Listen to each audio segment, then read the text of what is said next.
जादुई बोने और दयालु किसान।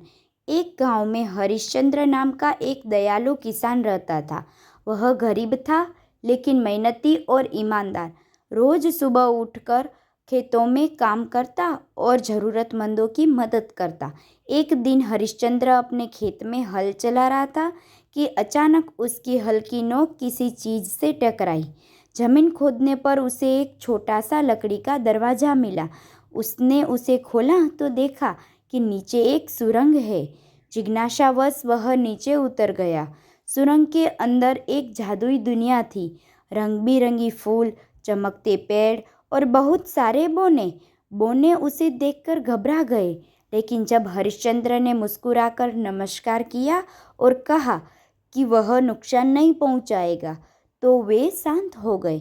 बोनों के राजा ने कहा, हजारों सालों से कोई इंसान यहाँ नहीं आया। तुम पहले हो जो बिना लालच के यहाँ आए हो। बताओ क्या चाहते हो? हरिश्चंद्र ने नम्रता से कहा, मुझे कुछ नहीं चाहिए। मैं बस अपने खेत में मेहनत करता हूँ और ईमानदारी से जीता हूँ।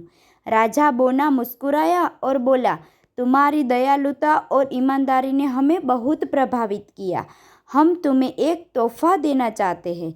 बोनो ने उसे एक जादुई बीज दिया और कहा, इसे अपने खेत में बो देना। यह तुम्हारे जीवन को बदल देगा। हरिश्चंद्र ने वैसा ही किया। कुछ ही दिनों में उस बीज से एक विशाल पेड़ निकला, जिसमें हर दिन सोने के फल लगते थे। लेकिन हरिश्चंद्र ने वो सोना अपने पास नहीं रखा।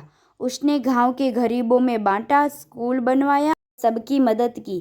धीरे धीरे पूरा गांव खुशहाल हो गया और बोने वे आज भी छुपकर उस किसान को आशीर्वाद देते हैं। सीख, सच्ची दयालुता और ईमानदारी हमेशा किसी न किसी रूप में लौटकर आती है, कभी जादू बनकर तो कभी खुशी बनकर।